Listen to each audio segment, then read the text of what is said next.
¿Qué es lo que vamos a compartir hoy? La palabra de Dios que dice no regresa vacía. Eso es lo que vamos a estar compartiendo con el cariño de cada uno de ustedes, la comprensión y también si quieren prestar atención, vamos a ir derechito a la palabra de Dios con este tema, ¿verdad? ¿No hay acaso un alivio si tú haces bien? Ese es el tema. ¿No hay acaso un alivio si tú haces bien? Bueno, vamos a ir derecho a Génesis. Génesis capítulo 4. Hay una historia hermosa allí de dos hermanos y vamos a hablar de esos dos hermanos y la diferencia que existen. Usted puede tener 10 hijos y todos son diferentes unos del otro. Aquí encontramos la historia de dos hermanos. En Génesis 4:7 dice, si bien hicieres, no serás enaltecido, y si no hicieres bien, el pecado está a la puerta. Con todo esto, a ti será su deseo, y tú te enseñorearás de él. Y Caín dijo a su hermano Abel, vayamos al campo. Y aconteció que cuando estaban en el campo, Caín se levantó contra su hermano Abel y lo mató. Entonces el Señor dijo a Caín, ¿dónde está tu hermano Abel? Y él respondió, no sé, ¿soy acaso guardián de mi hermano? Acá lo vemos en otra versión. Entonces el Señor dijo a Caín, ¿por qué estás enojado? ¿Y por qué se ha demudado tu semblante? Si haces bien, ¿no serás aceptado? Y si no haces bien, el pecado yace a la puerta y te codicia, pero tú debes dominarlo. Acá vemos la historia de dos hermanos y vemos uno de los hermanos enfadado, enojado. Estaba lo suficientemente airado como para asesinar a su hermano. Me imagino que sí. Recuérdese que detrás de un crimen premeditado siempre hay cólera. Una persona no mata porque quiere matar. Viene la ira, el enojo, bueno, tantas cosas vienen sucediendo en las etapas de nuestra vida y uno llega al final, como llegó Caín matando a su hermano Abel. El Señor dijo que si alguien estuviese enojado, uno puede airarse, pero si alguien está enojado con su hermano y sin motivo, o con motivo inclusive, ¿verdad? Es como si fuese culpable de homicidio. O sea que nosotros, la Biblia no acepta el estar enojado con nadie, especialmente con ningún hermano. Puede ser un hermano en la carne o puede ser un hermano en el contexto espiritual, ¿verdad? Detrás del enojo sabemos nosotros que hay celos y detrás de los celos el orgullo y por eso ahí viene la caída. Detrás del orgullo viene la caída. Y el enojo de Caín le llevó al crimen. Pero detrás de esto había dos espíritus que estaban controlándolo a Caín en ese momento. Uno era los celos por el hermano. ¿Podría tener Caín en ese momento celos por Abel? Sí. ¿Y el orgullo? Bueno, el orgullo sí, porque nunca entendió el plan de Dios y porque Dios le estaba llamando la atención. Dios trató con Caín de la siguiente manera. Le dijo, si haces bien, no serás aceptado. O sea, la pregunta estaría mejor traducida por la expresión, no alcanzarás la excelencia. Acá vemos que el hijo mayor siempre ocupaba un lugar de preeminencia y este joven, Caín, debió pensar que iba a perder ese privilegio. ¿Perder ese privilegio? ¿Qué es un hijo primogénito? ¿Qué significa en la Biblia ser primogénito? Son los hijos que nacen, por supuesto, en primer lugar.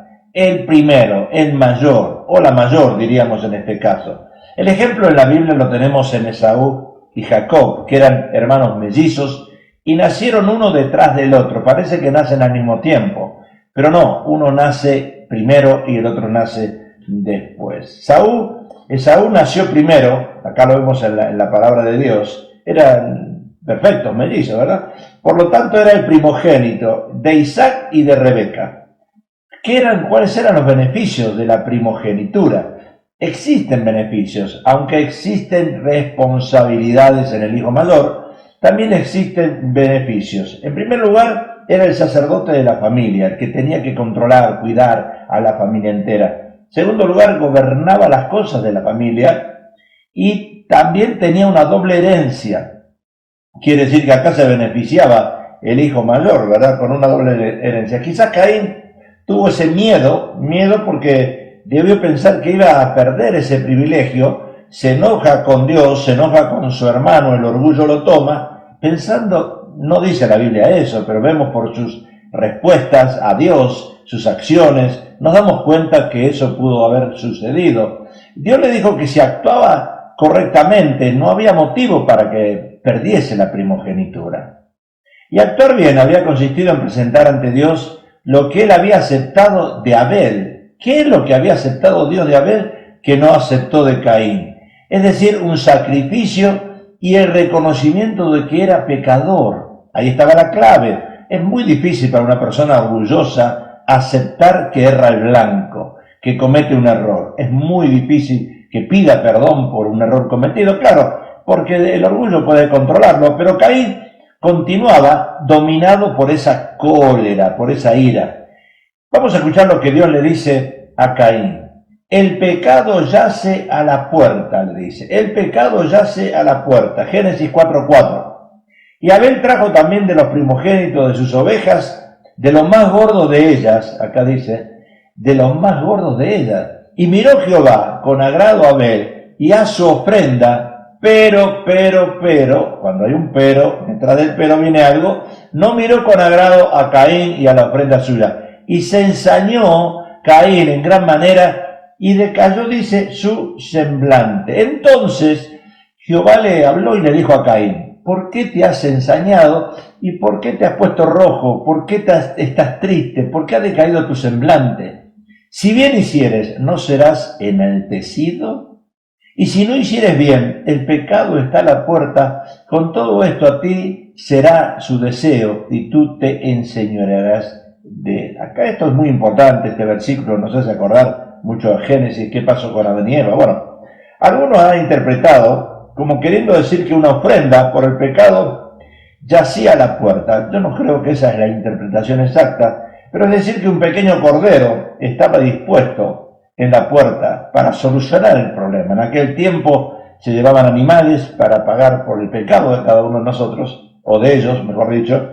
En un sentido podía ser cierto lo que estaba diciendo la Biblia, pero yo no creo que haya ocurrido eso. En este pasaje, que haya en este pasaje una referencia a la ofrenda por el pecado. Me parece que no, hay otras cosas acá que vamos a ver. Caín tuvo muy poca consideración por Dios. Cuando Dios te habla, tú tienes que escucharlo. Pero Caín parece que tuvo poca consideración por Dios y menos por su hermano. No lo respetaba, no respetaba las ideas, no respetaba el pensamiento, no respetaba lo que el hermano estaba haciendo. Caín estaba tratando de ocultar su acción, eludiendo toda responsabilidad. Yo no soy, bueno, nos acordamos, ¿verdad?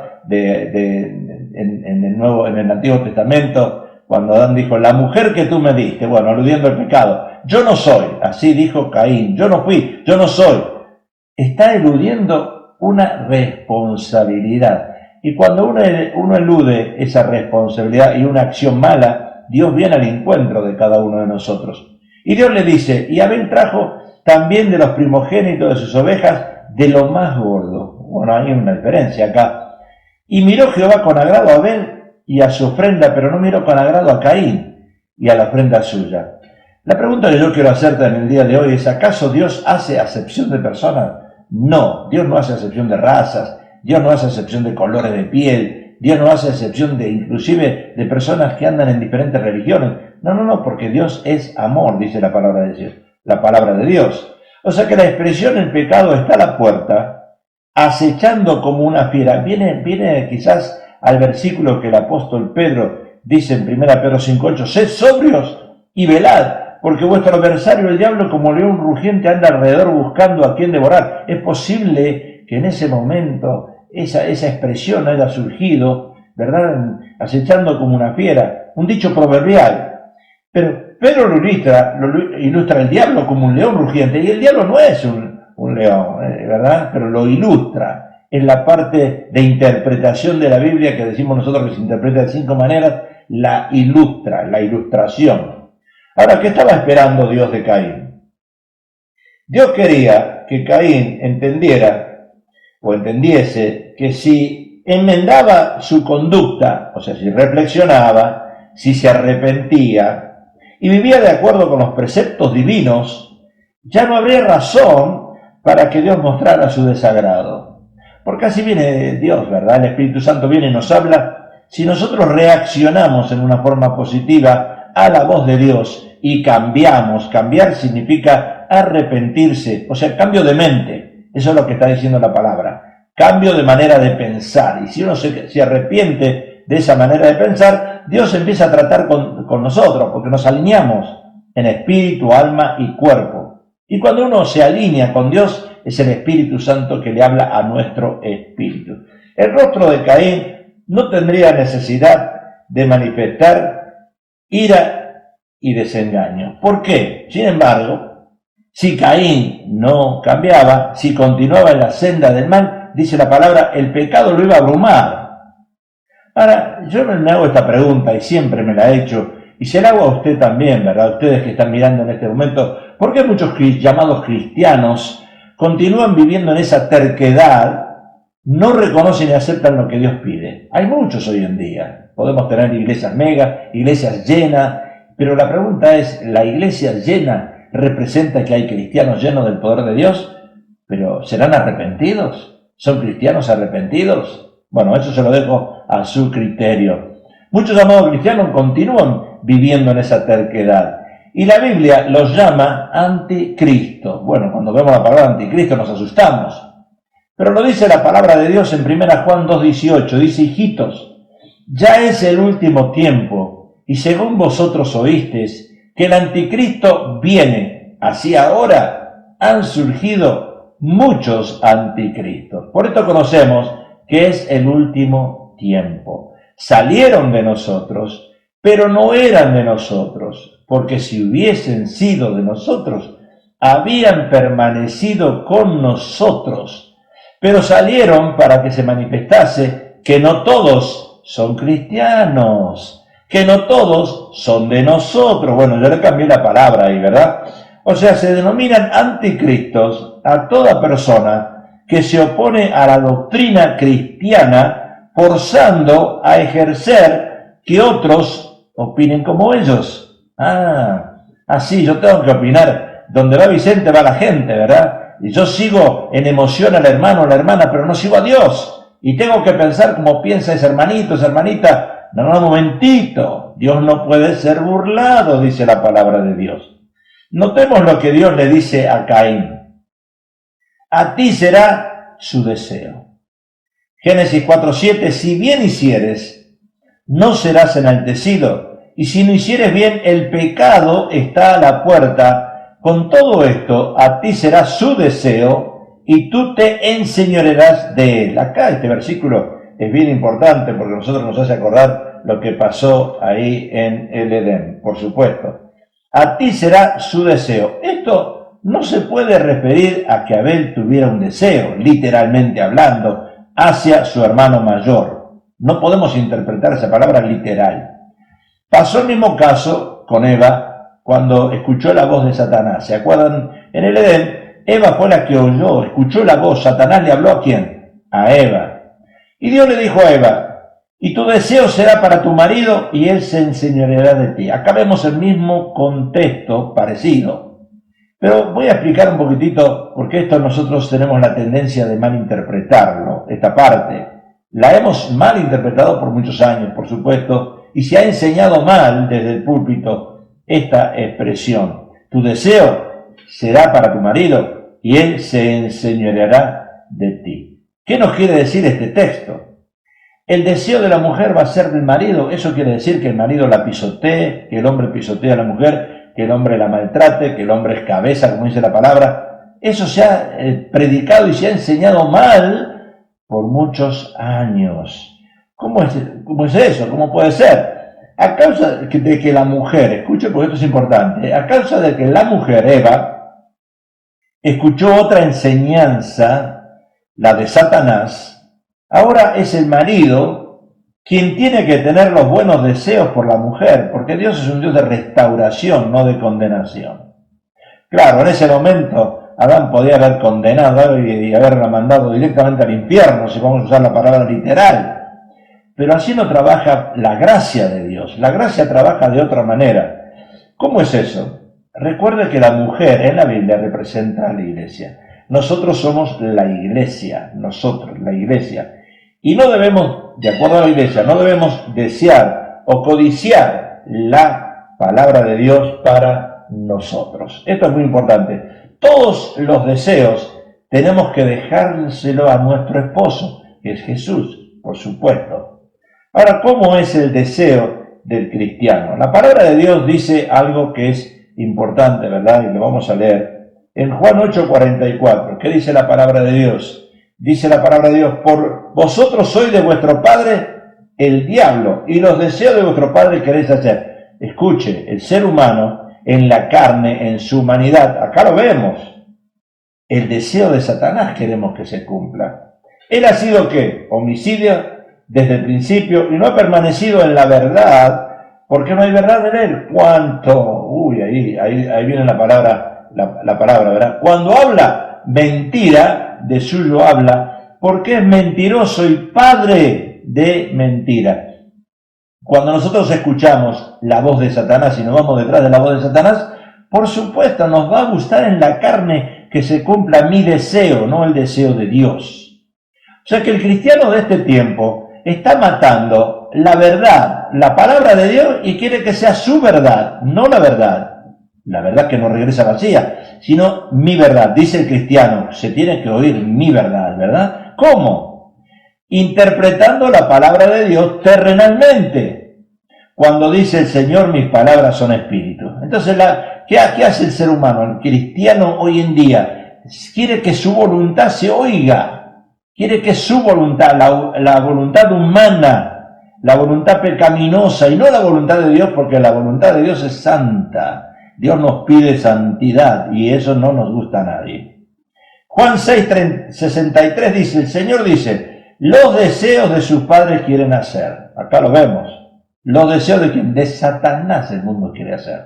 Por eso tenemos la iglesia de Jesucristo que tenemos hoy en día, porque los deseos de Satanás quieren que se haga. El ser humano quiere eso, quiere que la voluntad de Satanás se cumpla. Bueno, es anticristo, estamos hablando de los anticristos. Hoy se quiere matar la verdad, matar la palabra de Dios. Como el deseo del cristiano es matar la palabra, es por eso que la mujer, la iglesia, ya no debe tener deseos. No, los deseos son del esposo. Claro, Cristo para su amada, la iglesia. Cristo para su amada, la iglesia. ¿Acaso Adán debía aprovecharse de la situación y maltratar a Eva por la decisión que Eva tomó? ¡No! Y a nosotros nos gusta cuando una persona cae en pecado, pegarle por la cabeza. Quisiéramos que esa persona se vaya hoy mismo al infierno y no darle tiempo a arrepentimiento y a restauración, porque así somos nosotros los cristianos cuando actuamos en la carne. ¿Acaso estamos hablando de una maldición? ¿Qué es? ¿Y tu deseo será para tu marido? Y él se enseñoreará de ti. Ahora Jesús le dice a los maridos, amad a vuestra esposa. Amad a vuestra esposa como Cristo amó a la iglesia. Y amar significa perdonar, y amar significa restaurar, y amar significa que cuando una persona se equivoca, darle una oportunidad más. 70 veces 7 tenemos que perdonar, 490. No. Always, toda la vida el cristiano debe perdonar. Esa es la palabra, perdonar y dar otra oportunidad a la persona. ¿Y por qué digo eso? Porque la esposa es símbolo de la iglesia, y cuando la esposa comete un error, el pecado, la esposa, nosotros, la iglesia, comete un error, pecado, el hombre sujeto a Cristo debe tratarla con amor, porque es cuestión de restaurar, y esto va para los dos lados. Cuando falla la esposa, el hombre restaura, y si falla el esposo, la mujer restaura. Es el tiempo de restaurar y no de condenar. ¿Qué dice el apóstol Pablo? En Efesios 5:25. Maridos, amad a vuestras mujeres así como Cristo restaura a la iglesia, amó a la iglesia y se entregó a sí mismo por ella. Acá vemos un concepto completamente equivocado a lo que se predica hoy en día, que el marido es la cabeza, que el marido manda, que el marido esto, que el marido lo otro. No, un momentito. Acá se trata de restaurar. La esposa es símbolo de la iglesia, y cuando la esposa comete un error, la iglesia comete un error, el pecado, el hombre sujeto a Cristo debe tratarla con amor. Recuérdese que cuando una oveja se descarría, y hay 99 ovejas y una se descarría, el Señor se descarrila, el Señor va por esa oveja que se descarrila, la descarriada, dice la palabra de Dios. Entonces, ¿qué pasó en el caso de Caín? Le tocaba a Caín escoger lo bueno o lo malo, obedecer a Dios o obedecer su carne, su naturaleza, su pensamiento. Si Caín confiaba en los méritos del Salvador prometido y obedecía a los requerimientos de Dios, iba a gozar del favor de Dios. Pero si Caín persistía en su incredulidad y transgresión, no tendría fundamento para quejarse al ser rechazado por el Señor. Ahora la pregunta de parte de Dios para Caín: ¿por qué te has ensañado? ¿Por qué te has ensañado? Entonces Jehová dijo a Caín: ¿por qué te has ensañado? ¿Y por qué ha decaído tu semblante? Ahí está, en el rostro. Cuando uno se da cuenta, cuando una persona está llena del poder de Dios, usted le mira la cara, el rostro, y se da cuenta uno si realmente esa persona está llena del Espíritu Santo. Lo podemos ver.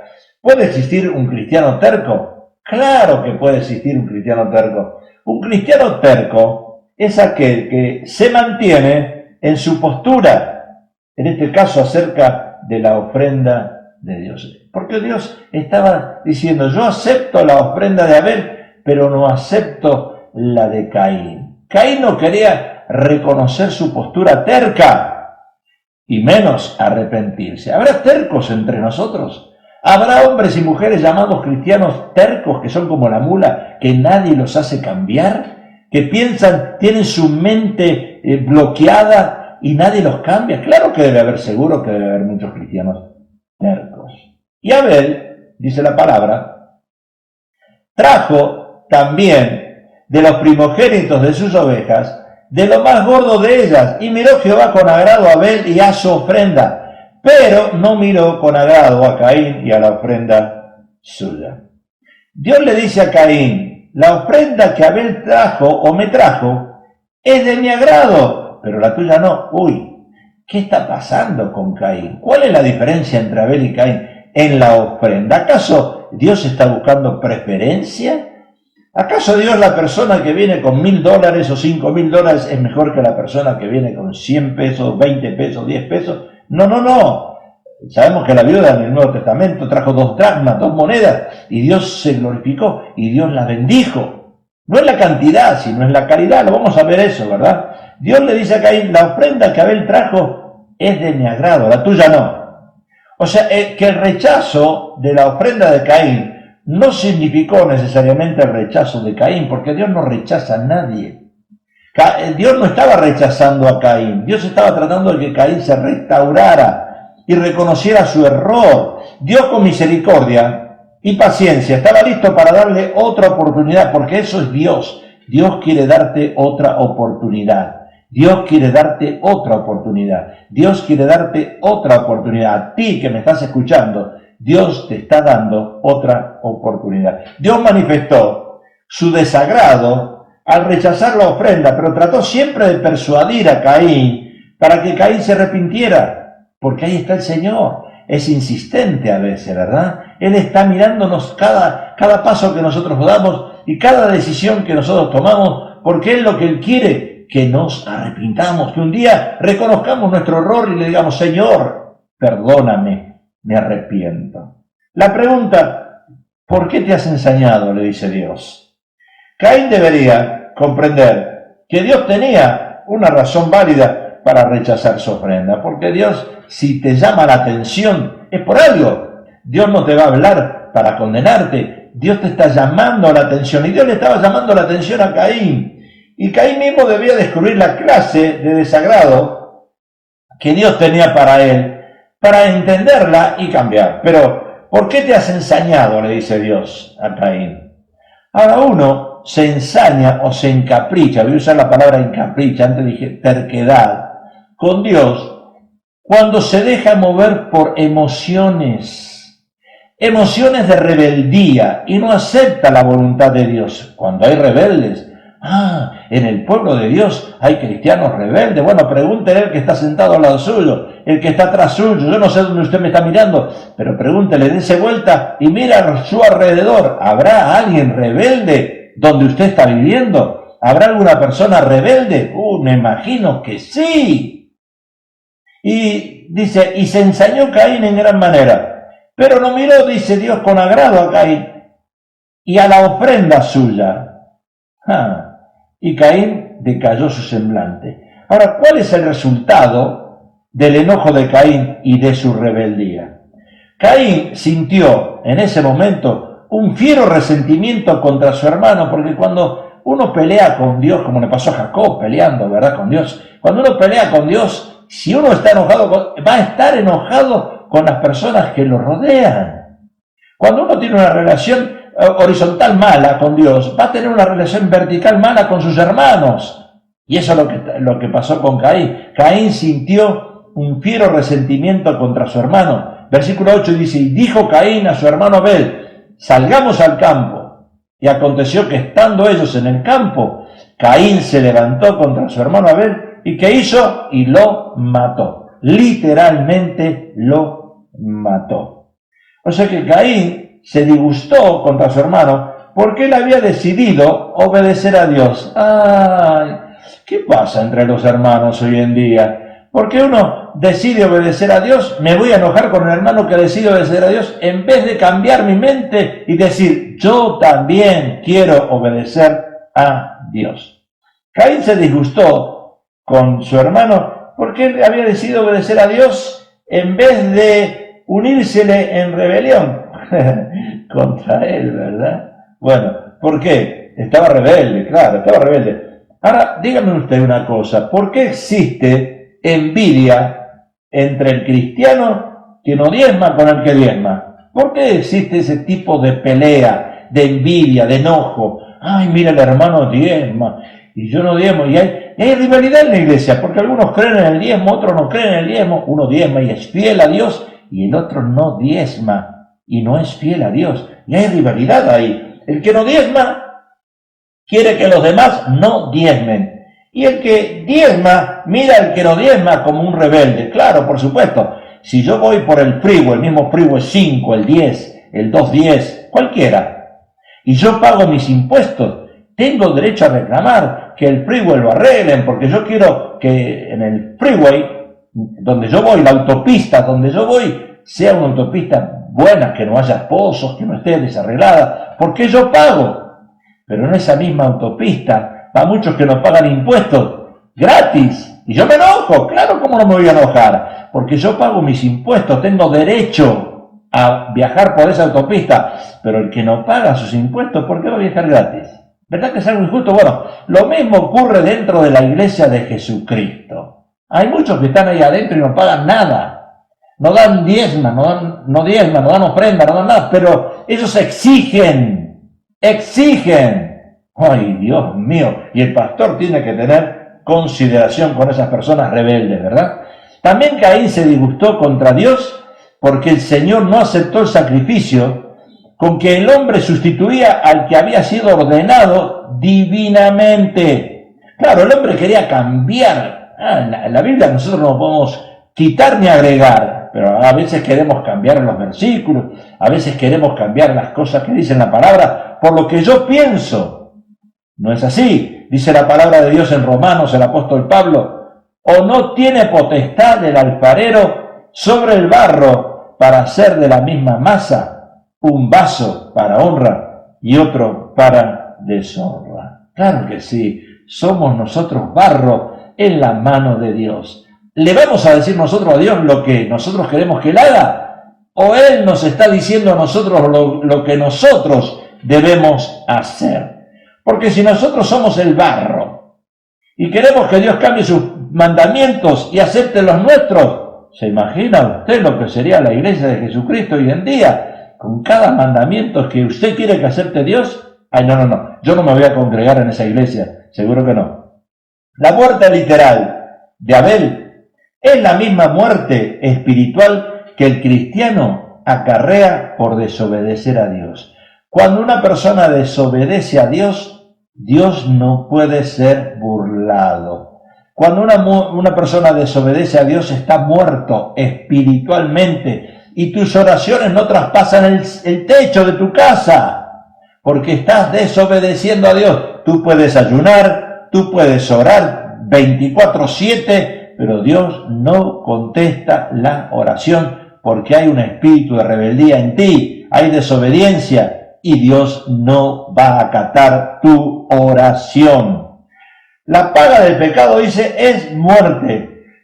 Acá dice que Caín no experimentó dolor por su pecado, por su rebeldía, por su terquedad, ni sintió necesidad de autoexaminarse, ni de orar, pidiendo luz o perdón. No hizo eso Caín. Por eso, como Dios iba a cambiar su manera de pensar acerca de él. La conducta de Caín ejemplifica la de un pecador contumaz e impenitente cuyo corazón no es quebrantado por la corrección ni el reproche, sino que se hace más duro y rebelde. Recuerde que el pueblo de Israel, 40 años dando vueltas en el mismo lugar en el desierto, en círculos, lo tuvo loco a Moisés, porque era un pueblo contumaz y rebelde. El pueblo de Israel, pueblo escogido por Dios, rebelde.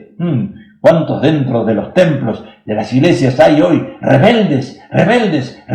Hay muchos. Cualquier cantidad de esos. La ofrenda de Abel era lo que pedía el Señor. Específicamente, él quería que Caín hiciese lo mismo que hizo Abel. Caín trajo, dice la palabra, su ofrenda de los frutos de la tierra. That's fine. Es okay, podríamos decir, ¿verdad? Y no fue aceptada por el Señor, porque no expresaba fe en Cristo. Había una gran diferencia en lo que Caín quería que se le reconociese lo que estaba haciendo. Caín quería que Dios le dijese, y gracias por haber trabajado, y el mérito es para ti, me estás trayendo del fruto eso, gracias Caín, qué bueno que eres, veo que estás poniendo esfuerzo. Eso estaba esperando Caín, ¿verdad? Se presentó a Dios con incredulidad en el corazón, tocante al sacrificio prometido y a la necesidad de las ofrendas expiatorias. Su ofrenda no expresó arrepentimiento del pecado. Prefirió depender de sí mismo. Se presentó confiando en sus propios méritos. Mira, la casa que yo compré, le dice la esposa al esposo, la compré con mi dinero. El esposo le dice, mira el carro que yo compré, lo compré con mi sacrificio. Bueno, así hay muchos cristianos en la iglesia. Quieren que se les reconozca, que se les dé mérito, que se les dé credenciales. Hay que tener cuidado con esas clases de cristianos. No traería el cordero para mezclar su sangre con su ofrenda, sino que presentaría sus frutos, el producto de su trabajo. Ahí está la diferencia. Eso es lo que Caín hizo. Presentó su ofrenda como un favor que hacía hacia Dios, para conseguir la aprobación divina. ¿Qué acaso, Caín? ¿Qué estabas esperando? ¿Que Dios te aplaudiera? ¿Te iba a aplaudir Dios? ¿Acaso lo que uno hace en secreto, Dios no lo recompensa en público? ¿Por qué lo quieres decir en público? ¿Por qué lo quieres mostrar en público? Hazlo en secreto, le estaba diciendo Dios a Caín. Y en lo que se refiere al nacimiento y a la educación religiosa, estos hermanos eran iguales. No había diferencia de un hermano a otro. Fueron enseñados de la misma manera con el mismo padre, la misma madre. Ambos eran pecadores y ambos reconocían que Dios demandaba reverencia y adoración. Pero en su apariencia exterior, su religión era la misma hasta cierto punto. Pero más allá de esto, la diferencia entre los dos era grande. Sí, claro. Podemos pertenecer a la misma iglesia, podemos tener la misma religión, la misma creencia, pero somos diferentes unos de otros. Claro, mi pensamiento no es igual al de mi hermano, y mi hermano no piensa igual que yo. Por supuesto. Vamos a ver la diferencia entre Abel y Caín. Había una gran diferencia, que era la fe. Ahora sí, ¿verdad? La fe. Por la fe, Abel ofreció a Dios más excelente sacrificio que Caín. Acá lo vemos en Hebreos 11:4. Por la fe. Acá vemos que Abel comprendía los grandes principios de la redención. La cruz en aquel tiempo, se miraba la cruz para adelante, no para atrás. Pero Abel lo comprendía. Veía que él era pecador y que el pecado y su pena de muerte se interponían entre su alma y la comunión con Dios. La paga del pecado es muerte. Trajo la víctima inmolada, la vida sacrificada, y así reconoció las demandas de la ley que había sido quebrantada. En la sangre derramada contempló el futuro sacrificio de Cristo, muriendo en la cruz del Calvario, y al confiar en esa expiación que iba a realizarse allí, obtuvo testimonio de que era justo y de que su ofrenda había sido aceptada. ¡Qué gran diferencia! O sea que Caín tuvo la misma oportunidad que Abel para aprender y aceptar sus verdades. No fue víctima de un propósito arbitrario. No, nunca Dios va a hacer eso. No fue elegido un hermano para ser aceptado y el otro para ser desechado. No, nunca Dios hubiese permitido eso. Abel eligió la fe y la obediencia. Caín, en cambio, escogió la incredulidad y la rebeldía. ¿Qué escoges tú? ¿Obedecer a Dios o ser rebelde? Bueno, tú tienes que escoger, ¿verdad? Tú en la iglesia puedes ser una persona que obedece a Dios y a sus pastores, o rebelde y no obedeces ni a Dios y menos a tus pastores. Bueno, eso puede ser, ¿verdad? Todo dependía en Caín de una elección. El libre albedrío, tenía que escoger, él tenía que escoger. Caín y Abel representan dos clases de personas o de cristianos que existirán en el mundo hasta el fin del tiempo. Siempre habrá cristianos rebeldes, contumaces.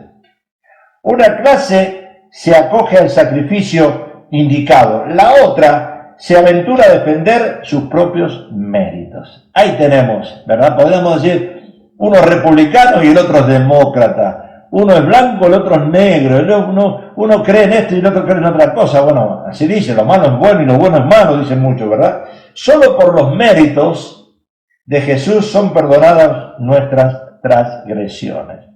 Y los que creen que no necesitan la sangre de Cristo y que pueden obtener el favor de Dios por sus propias obras, sin que medie la divina gracia, están cometiendo el mismo error que Caín. Por obra, nosotros no somos salvos por obra, por fe dice la palabra de Dios en Efesios. Si no aceptamos la sangre purificadora de Cristo, estamos bajo condenación. Jesús es nuestro abogado, intercede por nosotros al Padre.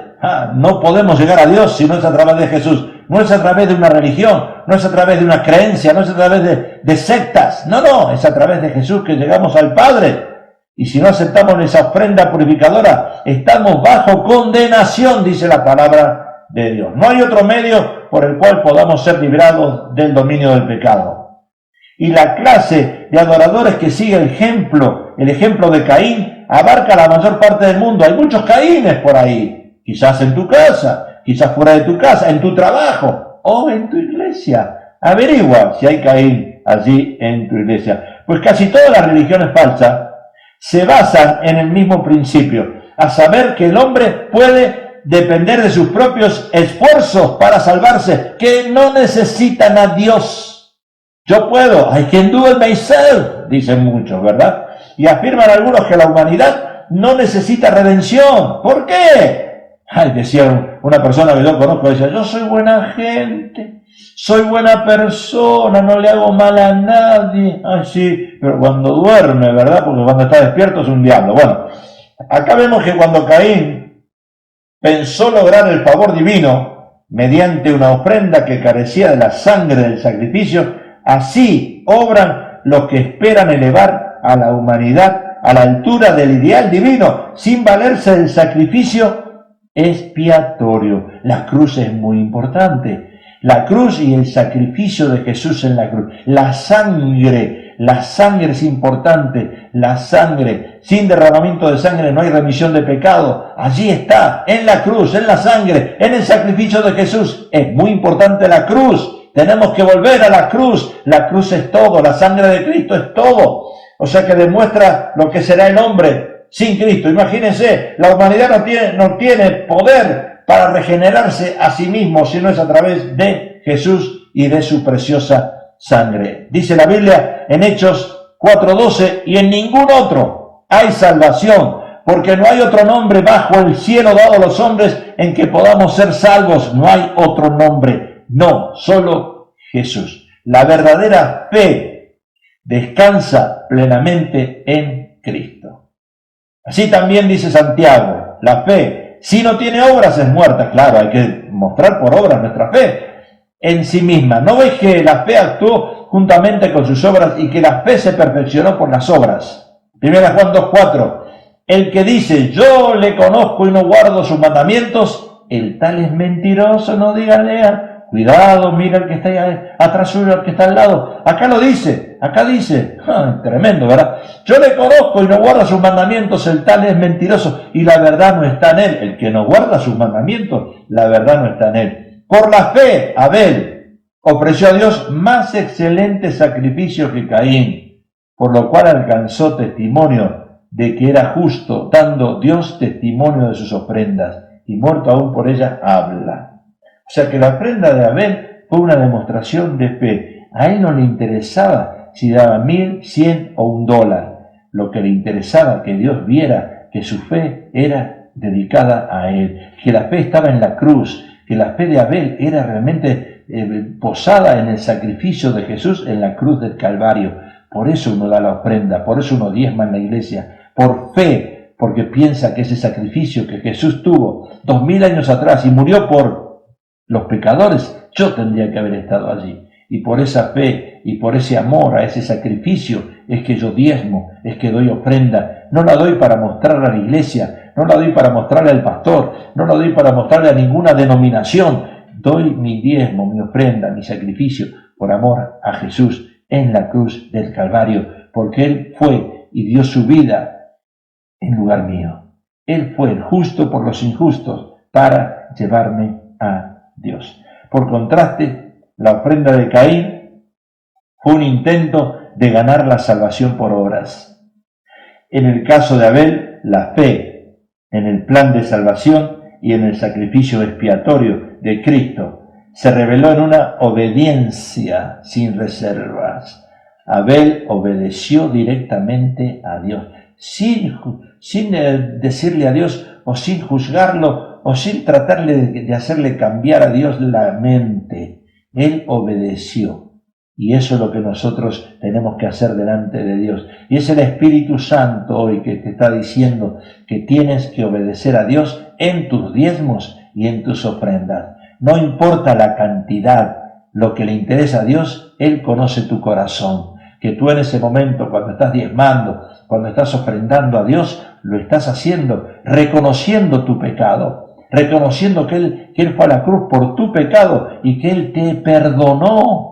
Y ese amor realmente de Dios hacia nosotros nos hace ser obedientes a Él y dar nuestros diezmos y nuestras ofrendas. Deja de robarle a Dios, deja de ser un Caín mentiroso, interesado, que estás buscando que Dios escuche tus mentiras.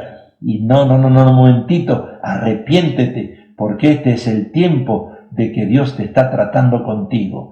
Dios directamente está tratando contigo y Él quiere y está buscando en ti que haya arrepentimiento. Padre Celestial, quiero orar por esas personas que no entienden lo que es el diezmo, la ofrenda, el darle a Dios, que solamente están haciéndolo por pensar, no voy a dar para mostrarle a mi pastor, mostrarle a la organización que estoy dependiendo, que voy a dar, pero no porque amo a Dios, no porque amo al Señor, no porque amo su sacrificio en la cruz. Lo voy a hacer para que nadie me juzgue.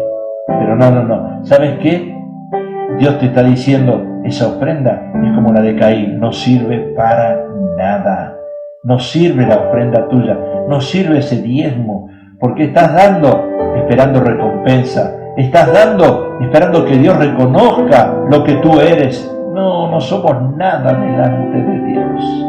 Lo único que Dios está esperando, así como esperaba de Caín, que se arrepintiese, y que reconociese que Dios estaba buscando los frutos dignos de arrepentimiento, de un corazón arrepentido, que entendiese el sacrificio de la cruz, que comprendiese la sangre de Cristo.